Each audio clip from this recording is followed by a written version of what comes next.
Hello મિત્રો, Har Har Mahadev. Nine જો તૈયાર થઈ જાય ફટાફટ પહેલા મંદિરે દર્શન કરીએ એવી આપણે.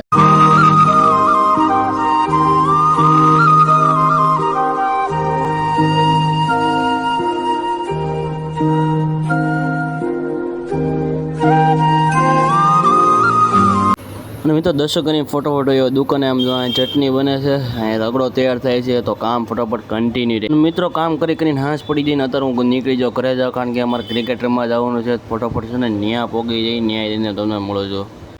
આમ જો મિત્રો ગાડીમાં રસ્તામાં અમે જઈએ છીએ, કારણ કે અંધારું છે, વરસાદ પડ્યો હતો ને એટલે બધું લાઇટ બધી બંધ છે અને અમે નીકળી ગયા છીએ. અને આમ જો હું અક્ષિતભાઈ મારે બે આંગળી દેખાડતા ફટોફટ ત્યાં મિત્રો ફાઇનલી આમ જો ક્રિકેટ બોક્સમાં વગી અને ફટોફટ ક્રિકેટ રમવાનું ચાલુ કરી દઈએ. મિત્રો ફાઇનલી રમીને પૂરું થયું, 3 ગેમ રમીને અમે હારી ગયા છીએ. અને મિત્રો અમે ફટોફટ હવે નીકળી જઈએ ઘરે. અને આનો આખો વિડીયો જોયો તો કાલ સવારમાં આવી જશે. અને ચેનલમાં નવો હો તો સબસ્ક્રાઈબ કરવાનું ભૂલતા નહીં. હર હર મહાદેવ.